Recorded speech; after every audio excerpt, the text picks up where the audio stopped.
Hello fellow gamers, and welcome to another Pro Guides video. It's your host Cody, and we all know that Fortnite's popularity is booming. That means that there are constantly new players joining the game. Maybe you've been playing for a while, but your friend Jimmy down the street finally joined. Woo, Jimmy! Regardless the situation, look no further as we have just the thing for you. This video is the beginner's guide to Fortnite Battle Royale in Chapter 2. We know this isn't a video that everyone is looking for, but we wanted to make sure that we reach out to all players. So yes, seasoned veterans, you probably know this stuff, but we were all newbies once, and personally, I would have really appreciated having something like this to help me take my first baby steps. Anyway, considering the topic of this video, it's befitting that our question of the day is how you started playing Fortnite Battle Royale. I had it introduced to me by a friend, and I've been hooked ever since. I don't have a problem though, I swear, man. I just one more game, one more arena.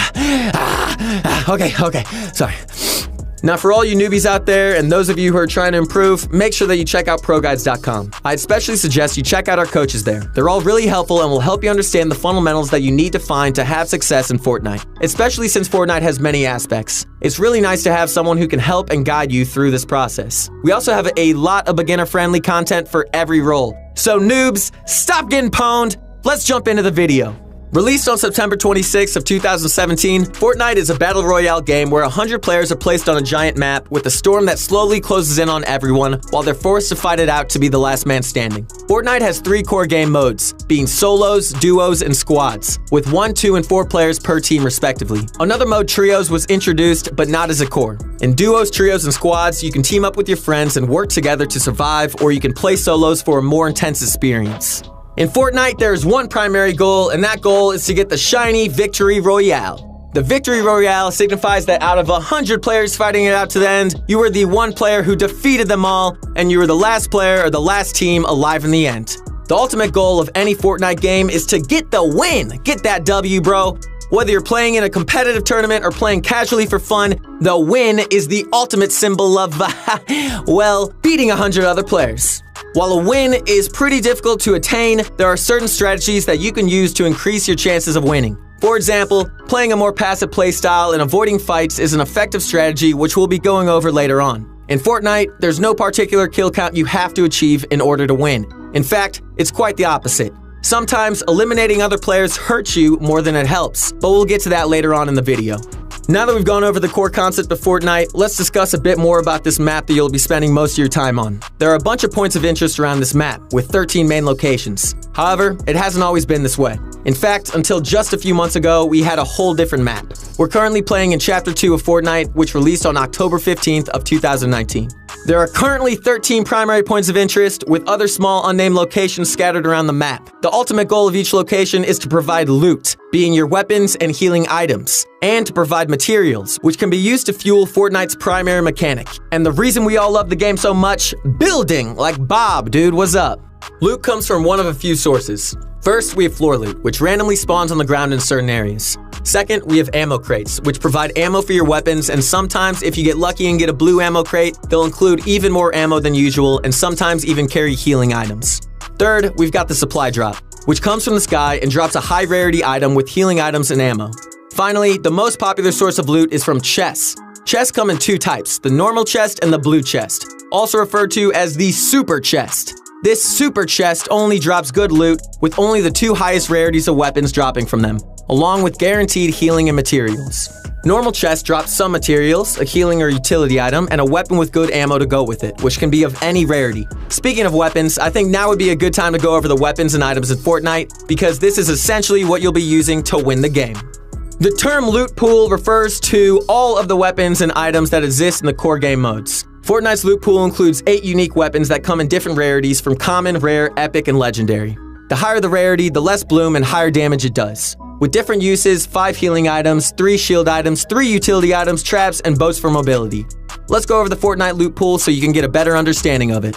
First off, we have the long-range weapons. The only primary long-range weapon in Fortnite as of now is the bolt-action sniper rifle. This weapon deals extremely heavy damage, but it only has 1 shot per clip and takes a few seconds to reload before it's able to shoot again. Next up, we've got the mid-range weapons. These include the assault rifle, the burst assault rifle, and the rocket launcher. Starting at the top, we've got the basic assault rifle. This weapon deals a fair amount of damage, shoots pretty fast, and has good range. The assault rifle, or AR for short, is the textbook weapon in Fortnite, with everything about it being pretty normal.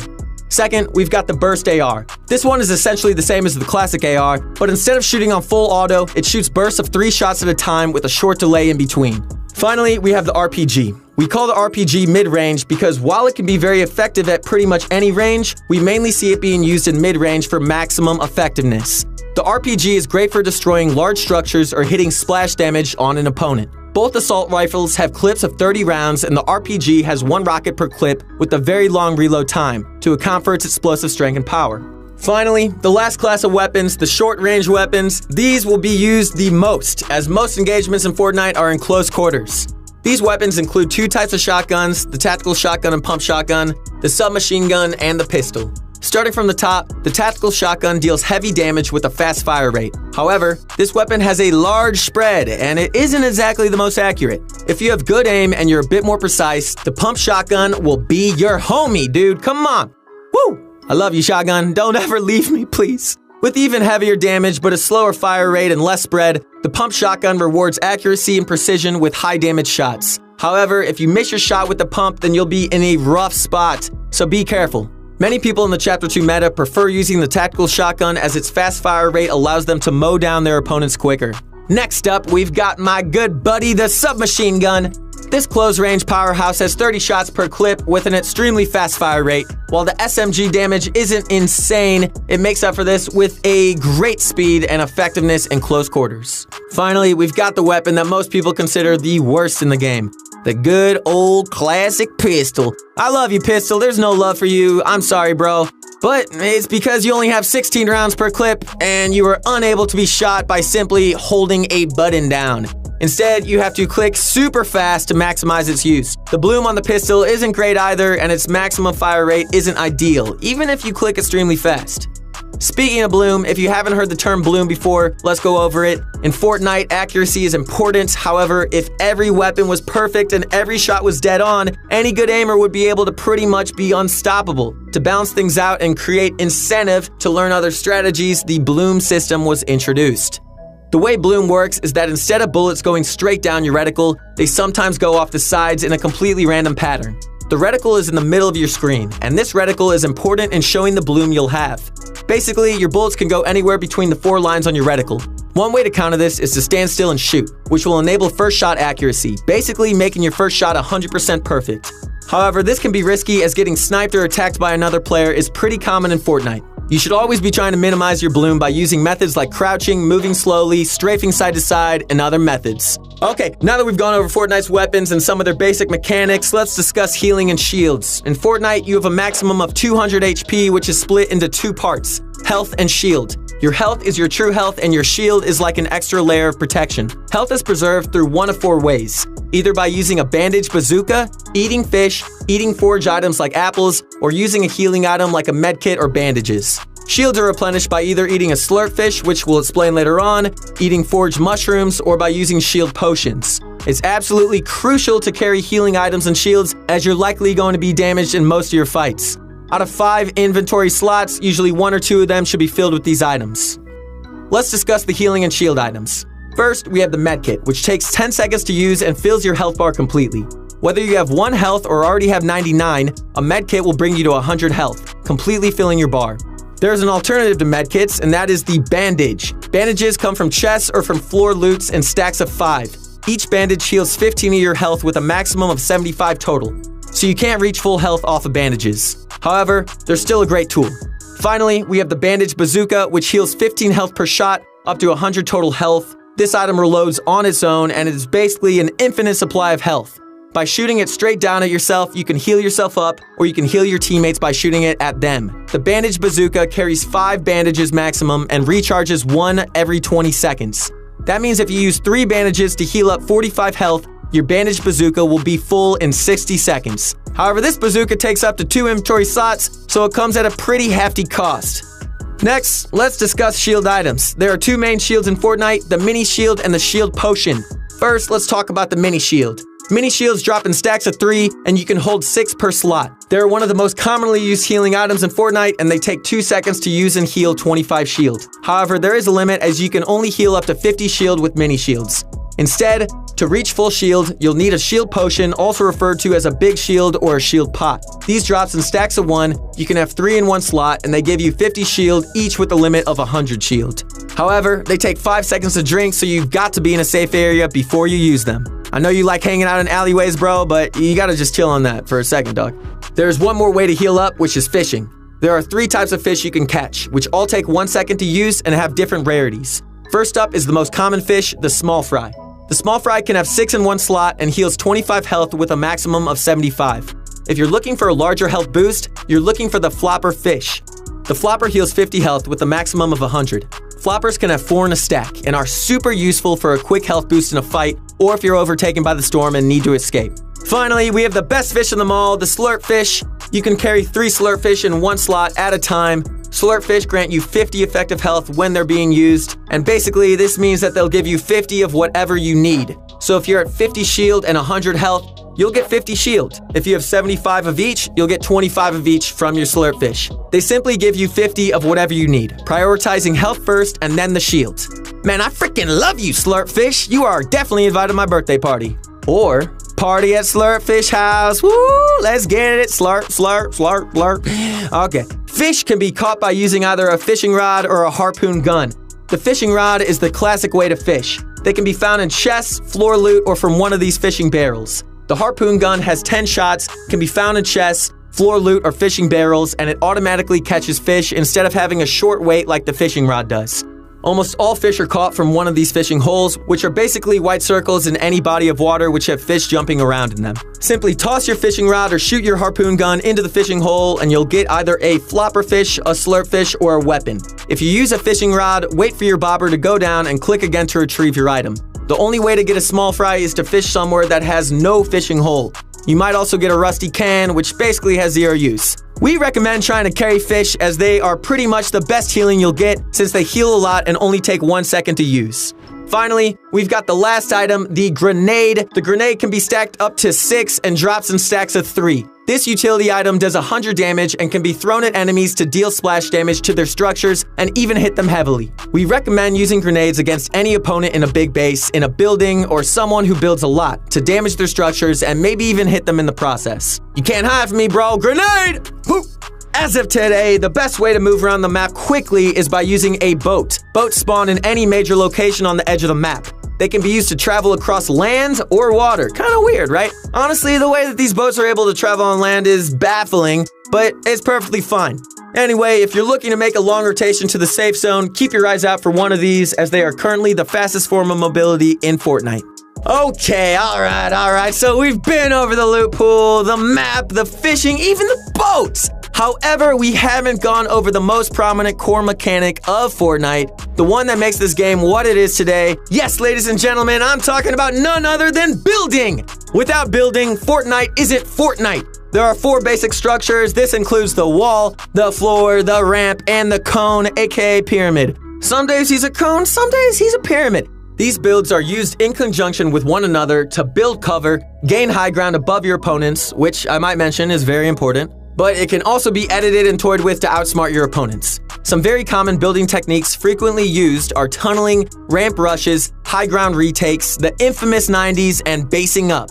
Finding all the different building techniques and practicing them is up to you. Luckily, we've got a bunch of videos on the Pro Guide channel and a ton of awesome content on our website that you can use to improve extremely fast. Take the time to practice your building and results will show.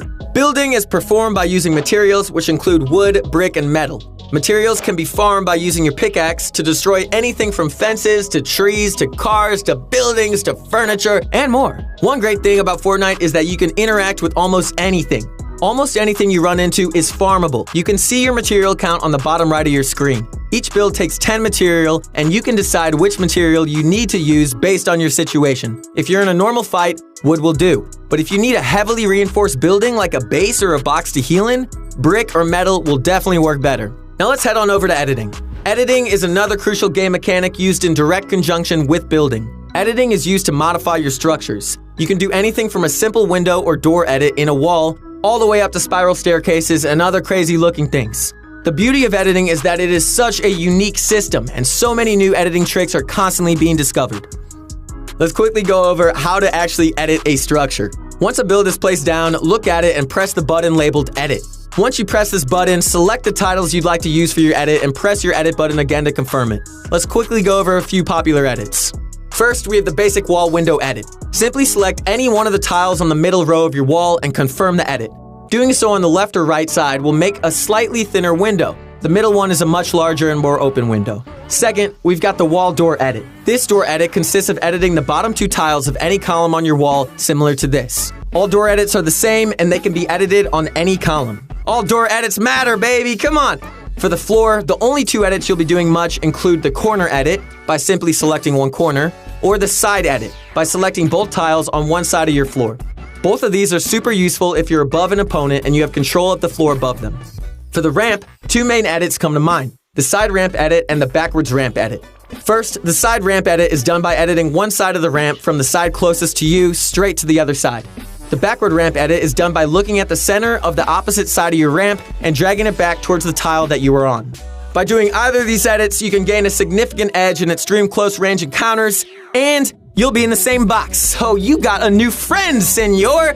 Where's Jimmy at? He's not online, but I got this guy. Finally, we've got the cone edit. Only one cone edit is super common among novice players, and that's the corner edit.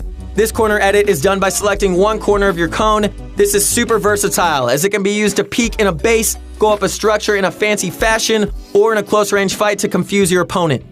Editing is super helpful, and experimenting with edits in Fortnite is a great thing to do. Practice your edits often, and you'll be pulling off crazy plays in no time. Hold me back, bro. I'm gonna freaking lose it on this guy. Whoa, chill. Let's look at why and how to take a fight. Don't just jump in, bro. One common concern among newer players is whether they should run around looking for fights or if they should play safe and try to go for the win. While getting kills may be good practice, it might take a while to get that win. On the other hand, while getting the win is super satisfying, are you really gaining anything if you just camp the whole time? Hold me back, bro. We recommend a fair mix of both strategies. It is the honest truth that you won't improve unless you fight another player and learn from your mistakes. But also, if you don't get some wins every once in a while, it'll be a bit harder to keep your confidence up. We recommend that as a beginner player, you should take every fight that you can get into and learn from every mistake you make. Did you mess up a build? Go practice it over and over until you can do it consistently. Did you miss a shot? Practice and improve your aim. Did you forget an edit? Do it consistently so you won't mess it up next time. Treat every fight as a learning experience and improve on your mistakes. That is the best way to get better at anything in life. Alongside this, playing aggressive and eliminating other players can be very rewarding beyond just the dab that you do over their body. Dab, dab, dab, dab. When you eliminate someone, everything they have will drop, from their healing and shield items to their weapons, ammo, traps. Everything in their inventory is now yours! While the aggressive playstyle is good, keep in mind that there's nothing wrong with getting a few wins to keep your confidence up. Remember that Fortnite should be fun, and there's nothing wrong with trying to camp and win to get a few under your belt. However, for maximum improvement, we do recommend sticking to a more aggressive playstyle as much as possible. Cause who doesn't like to get a sick no-scope, baby? Battle Royale is fun and all, but playing it all day can be a bit tiring. And dude, you might want to try to find some other ways to practice and to have fun. So if that's the case, we recommend trying to check out Creative. Creative can be accessed from the starting screen, or you can select it by switching the game mode in your menu. Or finally, you can switch to it from the other menu screen where solos, duos, and squads are located. There are a ton of creative maps, or you can create your own. One amazing part of Fortnite Creative is the ability to create and customize your own islands. That means that you, yes you, can create your own islands to play or hang out on. Time to hit the luau, bro, get the coconuts, and let's get it cracking, y'all. But first, let's talk about some 1v1s in Creative. Yeah, let's talk about that. Creative 1v1s are arguably the best way to improve your mechanics. By playing against other players in a low-pressure, practice-based environment, you'll be able to improve and sharpen your skills without the frustration of losing in-game. 1v1s come in two forms, the playground fight and the box fight. The playground fight is performed like this. First, both players build a ramp opposite from one another and place a wall in between them, like so. Next, they both sprint into the wall, and one player makes a full arch edit to initiate the fight. Once you run up your ramp, perform any builds you like to push for high ground, and from there, the fight is all up to you. Good luck, soldier. On the other hand, we've got the creative box fight. Box fighting is essential in Fortnite as most engagements result in close-range shotgun battles where the player with the best edits and smartest plays is often the winner. To play in box fights, you have to input a code into one of the featured rifts. Here are a few popular map codes for you, bro. You got the Advith box fight map. You got the moving box fights. You got the box fight free for wage box fights and fiber box fights. Don't forget your fiber, y'all. A box fight is pretty much a free fight in a small enclosed area. This represents around 75% of Fortnite engagements that you'll run into. Practicing your box fighting skills is absolutely crucial to getting good at Fortnite. We recommend utilizing box fights and playground fights to improve your mechanical skill and decision making within fights. Fortnite Battle Royale is a super complex game with a lot of different strategies, play styles, and a ton of different ways to improve. Improving in Fortnite is a difficult thing to do, but at this point, you got the knowledge, you got the core mechanics, and you got the basics of Fortnite. So the only thing left for you to do, player, is become a player. Pop in that game and start doing it, dude. Watching the ProGuides YouTube channel or checking out ProGuides.com will also help you hugely in improving at the game faster, so give that some consideration as well. Alright guys, that's going to be it for today's video. Go into the next early game confident knowing that you've got a good strategy and you will come out of your fights with great loot, materials, and a path to the end game. Because we getting that W, baby. Really hope you enjoyed. Don't forget to use code ProGuides in the Fortnite item shop when you make any sort of purchases, as it really helps us out and we really do appreciate it. Comment down below what you thought about this video and what you'd like to see on the next one. We aim to bring you guys the best daily Fortnite content, so do us a favor by liking this video, subscribing to the channel, and show ProGuides.com some love for bringing you to this video. Thanks for watching. I'm your host, Cody. You can follow me on Instagram at Coco Midler. And guess what, guys? I'm gonna go hang out with Jimmy down the street. So I'll see you on the next one. Woo!